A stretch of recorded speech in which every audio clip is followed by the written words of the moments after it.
ሰላም ጤና ይስጥልኝ ውድ 24/7 ዜና ተከታታዮቻችን፣ የሰዓቱን ዜና ይዤ ቀርብ ያለው እስከ ፍጻሜው አብራችሁን ቆዩ። የምንለቃቸው መረጃዎች እንዲደርሳችሁ ላይክ፣ ሼር እና ሰብስክራይብ ማድረጋችሁ እንዳትረሱ በማለት ወደ ዜናው አለፍኩ። የኢቢኤስ ቴሌቪዥን ዋና ስራ አስፈጻሚና መስራች አቶ አማን ፍስሐጽዮን ከዚህ ዓለም በሞት ተለዩ። አቶ አማን ባደረባቸው ህመም በሕክምና ሲረዱ ቆይተው ዛሬ የካቲት 4 2018 ዓ.ም ከዚህ ዓለም በሞት ተለይተዋል ሲል የኢቢኤስ ቴሌቪዥን ተናግሯል። ጣቢያው ለኢትዮጵያ ሚዲያ እድገትና ለጣቢያችን ኢቢኤስ ስኬት የማይተካ ሚና የተጫወቱት የታላቅ ራዕይ ባለቤት የሆኑት ብርቱ ሰው ዛሬ እንደ ቤተሰብም እንደ ጣቢያም ብናጣም የአቶ አማን ፍስሐጽዮን ራዕይ ይቀጥላል ሲል ባወጣው መግለጫ ተናግሯል። ጣቢያችን በአቶ አማን ፍስሐጽዮን ህልፈት የተሰማውን ሐዘን ይገልጻል። በሌላ ዜና በካናዳ በአንድ የሁለተኛ ደረጃ ትምህርት ቤት በተፈጸመ ተኩስ የ10 ሰዎች ህይወት ማለፉ ተነገረ። ህይወታቸው ካለፈው በተጨማሪ ቢያንስ 27 ሰዎች ደግሞ በተለያዩ ደረጃ አካላዊ ጉዳት ገጥሟቸዋል ተብሏል። በካናዳ ከሃቲሽ ኮሎምቢያ ተምብለር ሪጅ ሁለተኛ ደረጃ ትምህርት ቤት በተፈጸመው ተኩስ ፖሊስ ከስፍራው ሲደርስ 6 ሰዎች ተገድለው ማግኘቱን አልጀዚራ ጽፏል።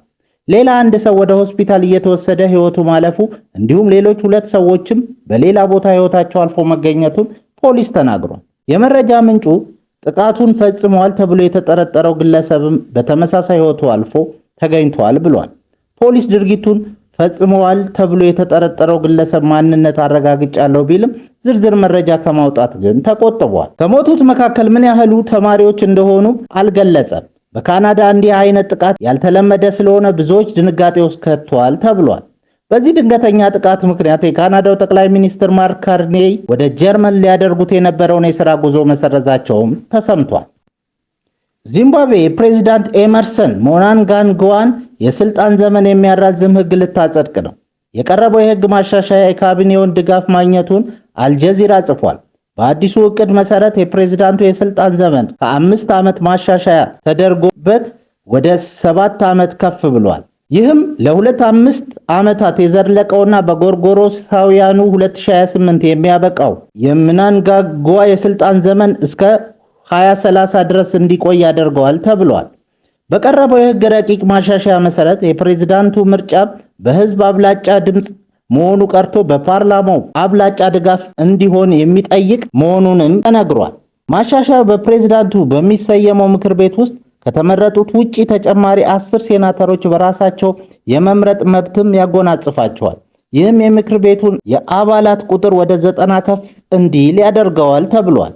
የ83 ዓመቱ የዚምባብዌ ፕሬዝዳንት ኢመርሰን ሞናንጋግዋ በጎርጎሮሳውያኑ አቆጣጠር በ2017 የቀድሞ ፕሬዝዳንት ሮበርት ሙጋቤ በመተካት ወደ ስልጣን መምጣታቸው ለትውስታ ተጠቅሷል። በዚህ ዓመት በዓለም ዙሪያ ከ200 ሚሊዮን በላይ ህፃናት የሰብአዊ እርዳታ እንደሚፈልጉ የተባበሩት መንግስታት የህፃናት መርጃ ዩኒሴፍ ተናገረ። ከ130 በላይ ሀገራት ውስጥ የሚኖሩ ከ200 ሚሊዮን በላይ ህፃናት ናቸው የሰብአዊ እርዳታ የሚያስፈልጋቸው። የጦርነቶች መብዛት፣ የአየር ንብረት ለውጥ ተጽዕኖ፣ የኢኮኖሚ አለመረጋጋትና ኢፍትሐዊ ለችግሩ መባባስ አስተዋጽኦ ማበርከታቸው የዩኒሴፍን ሪፖርት ጠቅሶ አናዶሉ ዘግቧል። ግድያ፣ ጠለፋና ወሲባዊ ጥቃት ጨምሮ በህፃናት ላይ የሚደርሱ ጥቃቶች ባለፈው ዓመት በከፍተኛ ሁኔታ መጨመራቸውንም ድርጅቱ ተናግሯል። ዩኒሴፍ በ190 ሀገራት ውስጥ እንደሚሰራ አስታውሶ የገንዘብ ማነስና በትብብር አለመኖር የተነሳ ድጋፍ ለሚሹ ህፃናት በቅጡ እየደረሰላቸው እንዳልሆነ አስረድቷል። ኢራን በአሜሪካ የተጣሉባት ማዕቀቦች የሚነሱላት ከሆነ በከፍተኛ ደረጃ ያበለጸገችውን ዩራኒየም የጥራት ደረጃ ዝቅ ልታደርግ እንደምትችል ፍንጭ ሰጠች። የሀገሪቱን የአቶሚክ ኢነርጂ ኃላፊ ሞሐመድ ኢስላሚ እንዳሉት ማዕቀቦች የሚነሱ ከሆነ ኢራን በከፍተኛ ደረጃ ያበለጸገችውን ዩራኒየም ደረጃ እስከ 60 በመቶ ዝቅ ልታደርግ ትችላለች። ለኒውክሌር ጦር መሳሪያ የሚውለው ዩራኒየም እስከ 90 በመቶ በሚደርስ ደረጃ የበለጸገ እንደሆነ አልጀዚራ ጽፏል። ኢራን የበለጸገ ዩራኒየም ክምችቷን ወደዚህ ደረጃ ለማሳደግ አንድ እርምጃ ብቻ እንደቀራትም ጠቅሷል። የአሜሪካው ፕሬዝዳንት ዶናልድ ትራምፕ ኢራን በምንም ደረጃ ዩራኒየም እንድታበለጽግ ሊፈቀድላት አይገባም ሲሉ በተደጋጋሚ መናገራቸውን መረጃው ጨምሮ አስታውሷል።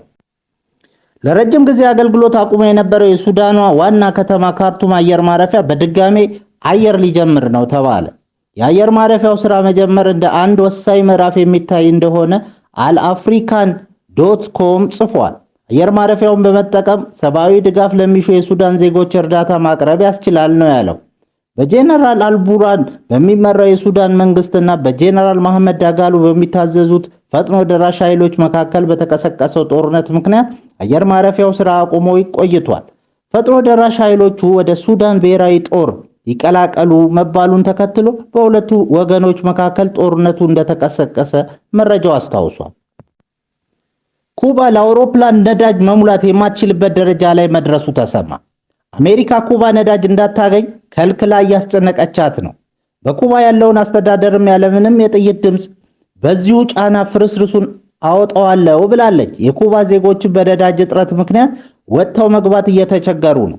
የሀገሪቱ የአቪዬሽን ባለስልጣናት የተለያዩ የአየር መንገዶች ኩባ ምድር ላይ ለአውሮፕላኖቻቸው ነዳጅ መሙላት እንደማይችሉ አሳውቀዋል ተብሏል። የሀገሪቱን 9 አየር ማረፊያዎች ለሚጠቀሙ አየር መንገዶች በሙሉ መረጃው እንደተሰጠ አሶሺየትድ ፕሬስ ጽፏል። ችግሩ የተፈጠረው የአሜሪካው ፕሬዝዳንት ዶናልድ ትራምፕ አስተዳደር ኩባ ነዳጅ ከሚቀርቡላት ሀገራት ጋር ያላት ግንኙነት እንዲቋረጥ በማድረጉ እንደሆነ አሶሺየትድ ፕሬስ ጽፏል። ቬንዙዌላ እና ሜክሲኮ ዋነኞቹ ነዳጅ አቅራቢዎች እንደሆኑ መረጃው አስታውሷል። የኮሎምቢያው ፕሬዝዳንት ከግድያ ሙከራ ተረፉ። ኤኤፍፒ እንደዘገበው የኮሎምቢያው ፕሬዝዳንት ጉስታቮ ፔትሮ በትላንትናው ዕለት በሄሊኮፕተር ሲጓዙ የተቃጣባቸው የግድያ ሙከራ በለስ ቀንቷቸው ማምለጣቸውን አስታወቁ። ፕሬዝዳንቱ ወደ ሰሜናዊቷ ኮርዶባ ግዛት ለመጓዝ ቢያቅዱም የደህንነት አካላት ሄሊኮፕተሩ ሊመታ ይችላል በሚል ስጋት እንዳያርፉ ከልክለዋል። ለመገደል ከታቀደበት ቦታ ለማምለጥ ለ4 ሰዓታት በባህር ላይ ስንበር ነበር ሲሉ ፔትሮ ሁኔታውን ገልጸውታል። ፕሬዝዳንቱ አዲሱ የእጽ አዘዋዋሪዎች ጁንታ የግድያ ሴራ እያዘጋጀብኝ ነው ሲሉ ከቆዩ በኋላ አሁን ላይ ገልፍ ክላን የተባለው ግዙፍ የእጽ ቡድን ዋነኛ ተጠርጣሪ ሆኗል። በደቡብ ምዕራብ ኮሎምቢያ ካውካ ግዛት ውስጥ የሀገሬው ተወላጆች ተወካይና የሰብአዊ መብት ተሟጋች የሆኑት ሴናተር አይዳ ኪልኩዊ በትጥቅ ታጣቂዎች ታፍነው ለሰዓታት ከቆዩ በኋላ ተለቀዋል። ሴናተሯ በደህና ሁኔታ ላይ እንደሚገኙ ቢገልጹም በአካባቢው ከፉርክ ተገንጥለው የወጡ ቡድኖች ከፍተኛ ስጋት መሆናቸው ተነግሯል። ኮሎምቢያ በቅርቡ በመጋቢትና በግንቦት ወራት ለምታካሄደው ምርጫ እየተዘጋጀች ባለችበት በዚህ ወቅት የፖለቲካ ግድያዎችና ዛቻዎች እየተበራከቱ ይገኛሉ። ባለፈው ዓመት የተገደሉት የእጩ ፕሬዝዳንት ሚጌል ኡርቤ ቱርባይ አባት የሆኑት የ73 ዓመቱ ሚጌል ኡርቤ ሊንዶኖ የልጃቸው የፖለቲካ ራዕይ ለማስቀጠል ለፕሬዝዳንትነት እንደሚወዳደሩ በይፋ አሳውቀዋል። ክቡራን አድማጮቻችን ለሰዓቱ ያልናቸውን ዜናዎች በዚህ እናበቃለን።